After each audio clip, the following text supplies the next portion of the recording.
Hey everyone, welcome. And I am so excited to be here with you guys today, teaching you about marketing, how it works, how to build your marketing, and how to grow your business. So, today we're going to talk about the psychology of marketing. Pretty exciting. The psychology of marketing is something that has been around for a very long time, and we've studied why people buy things for it's been decades. This isn't like a new term. It isn't a new thing. This has been around for a long time. So today, as we talk about psychology of marketing, we're going to really ask ourselves the question that everyone that owns a business should be asking themselves: why do people buy certain things versus others? Or what makes people buy things? So, little backstory about psychology, marketing, and how businesses use the psychology of marketing. So, I worked for Target Corporation for a little over 10 years, and I was in marketing, and I did I was in a bunch of different roles. I did, from strategy to in-store marketing, all that stuff. So, kind of a wide range. But with that, one thing that Target has, and this is kind of an insider thing if you want to call it, but one one thing that Target has is inside of that cool building that's downtown Minneapolis. If you know what I'm talking about, it's a cool building. Inside of that is they're mini Targets, if you want to call them. It's on the lower floors. I was on like almost the top floor, like the 29th out of 32 floors. But that's kind of our marketing is housed 27 through 30. So, anyways, within the lower area of Target, there's mini Targets. And what they are is mini stores. Like it's like one section, like it's just baby is in this room. And they'll set it up and they'll take it down. They'll set up and take it down. And so they can change all the time. It doesn't always have to stay the same. But within that, what they use this is they used it for setting up different product lines. If there's a new product line coming up, they'll set up a test run, see how, what it looks like, what the graphics and the marketing will look like. So I worked in those rooms a lot, they would set it, we'd walk down, we'd say, do we love this design? Do we not? Is it going to sell product? Is it not? One thing that we did multiple times a year is we would have the store set for a certain section. For example, when Target brought out, they now call it, I think, the dollar spot, but it was called Bullseye. It had many different names, but it's like the Bullseye spot or the one spot or whatever it is, where everything is $1 right when you walk in. When that concept started, what we did is we set up that whole entry. We set up the entry and some fake area behind, but just kind of that entryway. We invited people, a focus group, to come in and shop that area. Part of what we were doing when we brought in this focus group, we wanted to watch them interact with the product, with the marketing, kind of just see, is this going to work? Is this not? And then get their feedback. So we would sit behind like a glass wall. It was super cool. We'd sit behind a glass wall and we'd watch these people shop.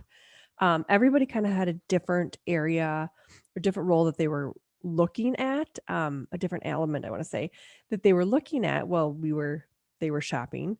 And, like, for example, I would watch, did they pick up the product? How long did they hold it? Did they put it back down?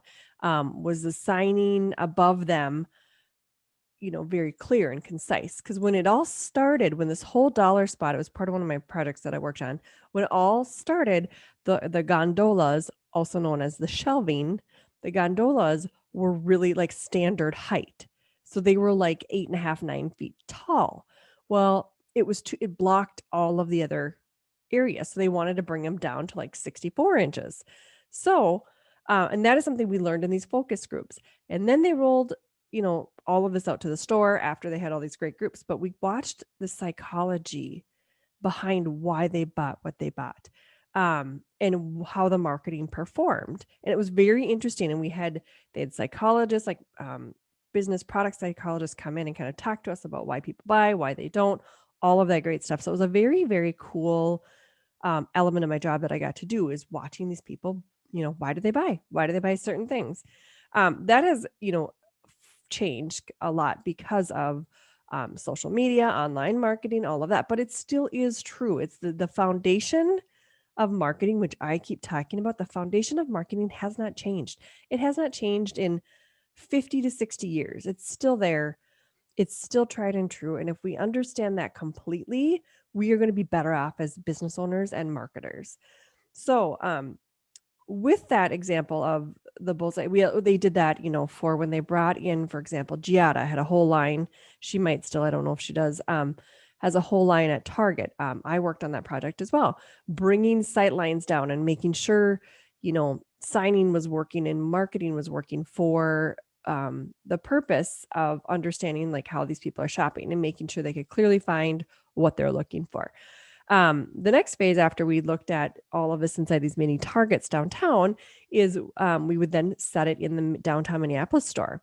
That store is very heavily, there's a heavy, heavy, heavy amount of video cameras and people that are just walking around watching you shop. So just so you know, when you go, I mean, there are a lot of stores that do that too, but the video and I mean, it's in the shelving, it's everywhere because they want to see, it's kind of their flagship store in a way where they can kind of watch how things are performing. If there's any tests, they're usually done there or they're done at, local Minneapolis stores. I was in a store in Otsego, Minnesota, where we just moved from, and we moved to northern Minnesota. But when I was in that store, not before COVID, I noticed that there was test signing that I hung there years ago, probably like 5 years ago, 6 years ago, for the pharmacy was still hanging there, and I'm like, no one took this down. I mean, it says pharmacy, it's doing what it's supposed to do, but it was a test, and we just never took it down. So it's kind of cool. So that is kind of my backstory with psychology and where I originally learned. I mean, I learned this in college, but originally like saw it out in the field using it was working for Target. So a big question to ask is, how do I create something that my audience will respond to? So let's just talk about kind of how this all works. So we have a subconscious, right? Our subconscious, I can't say that word right today. Our subconscious is in the back of our mind, and that is kind of telling us, it likes to tell us right from wrong. It likes to hold things from our past. It likes, it's kind of, it's going when we don't even really are telling it to do things. So the subconscious, it triggers things. And when you're writing your code in your brain, all of that starts up to the age of 10. So you're born, you're learning. And at the age of 10 is kind of when it kind of plateaus and you're learning all the time, but that's kind of where the code in your brain is being written and storing things that are all new. Because, as a baby, you're learning to eat, you're learning to walk, you're doing these major milestones that once you get to about 10, you're probably not going to do that big of jumps from there on out, right? So things that happened back then will trigger us today as adults. And that's kind of when it comes to, here's an example, I guess. A baby will mimic something because the brain is telling them that this person of authority has taught them that this is okay. They will mimic. So if you do if you clap with the baby, they'll clap back. That's your subconscious telling you that's okay. This person of authority said it's okay to clap. I'm going to do it too.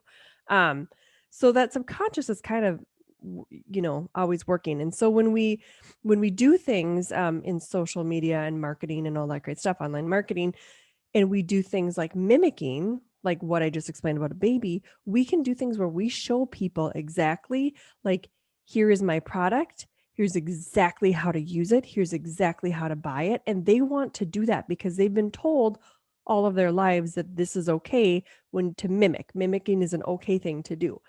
So those are just kind of some examples of the subconscious and working. So when we, talk to our audience and respond to them about, kind of trying to use this, we want to use psychology as like a compelling thing. We want to use compelling images. We want to use photography that people can relate to. I mean, if you're talking to a group of, let's say, elderly adults, you're not going to use photography of 20-year-olds, right? You're going to use photography that they're going to relate to, and their subconscious is going to trigger and say, okay, I relate to that. Or if you're talking about like, let's say you're dealing with a I cannot talk today, people, a demographic um, of, someone in their 80s playing games as a child. You're not going to use someone, a image of them playing with a game and it was like taken in the 1990s. You're going to want to make sure you're in their era using what they experienced as a child. So it's just you got to pay attention to your photography. Taglines to connect with too is a big thing that your audience will respond to. Make sure you're speaking in their voice, their language that they understand, and also just setting that mood and storytelling. Storytelling, make sure you're talking to them in the proper way. And this is kind of why we built a customer avatar as well, is because you want to fully understand your customer in order to market to them. Because if you're talking to, let's say you're selling something like insurance to the, elderly care or something, you don't want to talk to them like you're talking to a 19-year-old because they're not going to resonate with that. They're not going to understand it. So we want to make sure that we're very clear when we're in our messaging. So why do people react to certain marketing? It hits part of our brain that we can relate to. So we need to know this so we can build, build, off of that. So we need to really make sure that we're paying attention to that. People buy a product or service that's going to make them feel better. It's going to make them feel that it's going to make their life easier. It's a feel good, feel safe type of purchase. That's usually what we see when we're talking about buying. Unless it's like, like a need, like something you have to have. If it's something outside of that need circle, they want it to feel good, a feel good product, a feel good service, a feel safe, because that's what, again, that subconscious has told us that, here's what we needed when we were younger to feel safe. And we're going to relate back to that. So, how this all works. So when people are buying a product, like especially when we're kind of talking like the bullseye example at Target, a lot of that stuff in that section is not a need. It's usually a want because it's like little tumblers that are $5 or little topiaries and all this great stuff that are just more of a want. So a want makes us feel good. We want it. We want to make it. We want to use that topiary to make our space look pretty. So that's more of that want versus that need. So that's where the feel good marketing comes in because we want them to feel good that they're buying this product. And what happens when we feel good is a chemical in our brain called dopamine is released. That dopamine is our feel good chemical. It's the one that releases that makes us feel, oh, this is a good feeling, like Christmas morning, opening your presents. That's that feel good chemical. And people want that. They need that. They that's a feeling of safety. It's a feeling of happy. And that's what we're looking for as marketers is we want them to have that experience with our marketing and with our product. So to do this also, we have to have a solution to people's problems. And people, when they feel like they have a solution, they again feel good, they feel happy, dopamine is released, and then it's a happy customer. It's kind of how it works. So we need to show them, here's an example. We need to show them kind of how things work and how if you use my product, here's what's going to happen. Then that's where our marketing, using that marketing to tell that story is, what we are striving for as business owners and marketers. So a good example is an allergy commercial. So if you show someone and it depends on if you're talking allergies for kids, allergies for adults, what it is. If you show that picture, depending who your target market is, of someone suffering from allergies, they're blowing their nose, their eyes are running, they're itchy, all of these things. And then you show them a bottle of your product, your pills, whatever it may be, your liquid, whatever it may be. You show them, you're miserable. Here's my pills. And then afterwards, you show them running in a hayfield with their animal, whatever it may be. You show that they use the product, and then now I feel great about it. I feel great after using it. That's showing them. That's almost mimicking. Here's what we want you to do in order to feel great. People want to have that story told to them very clearly. So let's talk a little bit about some tips that work when it comes to psychology of marketing. Before and afters work really well when it comes to marketing in that feel good moment. Because when you show a before, let's say you're mean, there's 100,000 explanations with this, but before, again, back to the even like cold and flu medicine. Okay, here's a sick person. Here's my product. Here's the after. I want to feel like that. I want to feel like the after because I feel really icky right now. So if you show that before and after, or even if you show, let's say you're like a kitchen remodeler and you're showing before and after of what your project looked like. Here it was before, it looked horrible and I was able to go in and remodel, and here's the after. That works. People can see the vision, they can understand what the outcome is going to be. It's very clear to them, and it gives them that feel good, feel safe dopamine release that they're looking for. And people want dopamine. I mean, they want to that feel good. That's it's kind of addictive. Um, Also, recalling good memories, and a lot of, you'll see like a lot of, I call them Hallmark commercials, but Hallmark videos, whatever it may be, a lot of those have that recalling a good memory, that first, little kid riding a bike without training wheels, that feel good moment. And a lot of us can relate to that no matter what generation we're in, because we've all had that moment in our life, more than likely. So we really those feel good memories is kind of something that we could work off of too. Building off of caring and compassion. I mean, if you're, let's say, having a product or service that's towards elderly care, you want to show that caring and compassion. You want to show you interacting with the elderly person, or let's say it's daycare or something like that. You want to show you interacting because people will then understand it much better than you just describing that. So those feel good moments. And then also keep reminding of a good experience. What was a good experience they had as a child, as an adult, and remind them of that and how your product or service can help them have those memories and keep creating those memories. Um, Photos work the best when it comes to this kind of marketing and using psychology because people can relate to pictures much better than they can relate to words. So pictures are a really good example. Another thing is social proof. People do, when they see social proof of things that have worked for other people want what others have in a lot of cases. So they will look for that social proof, like, oh, 10,000 people use this product. Yeah, I'm going to get on the bandwagon and use it as well. So people naturally want what other people have. So social proof works really, really well. And you're also looking to engage them too, and really get them to react to what you're marketing. So let's quickly talk about the 6 persuasions of marketing and how that kind of works. Um, so to persuade someone to purchase some things, this is kind of where the top 6 things come into play. So the first one is the rule of reciprocity. So give something for free, and they will in return feel like they should be giving you something back. So the rule of reciprocity, giving and then getting something back. So I don't know if you've ever borrowed anything from a neighbor. I have sugar, eggs, whatever, maybe. I feel like I borrow 2 eggs, and next time I go to the store, I'm going to buy them and return those eggs. I'm probably going to give them a whole carton because I feel like they deserve that, because I had to take their time and borrow those eggs. But if there's any way you can like repay them, that is a feel good moment. That makes you feel good or releases that dopamine. People love that. The rule of commitment. So consistency. People look for marketers and businesses who are consistent, who show up consistent, who have a consistent message.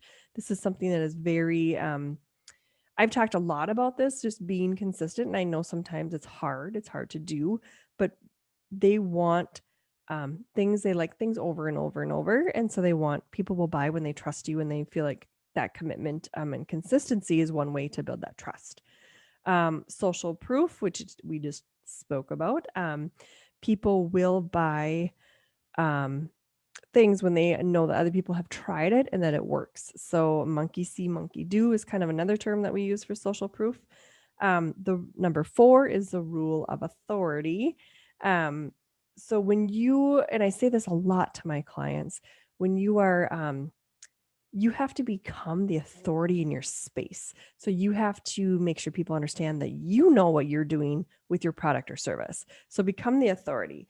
How people view your business and how you show up too is another really is a really good way when you talk about authority, because people want, they want someone to come on and look professional and put together if that's the service that or product that you're selling. So make sure you show up with a rule of authority and that you are put together depending on what product or service you're selling, and that you're confident and you're credible when you're doing this as well.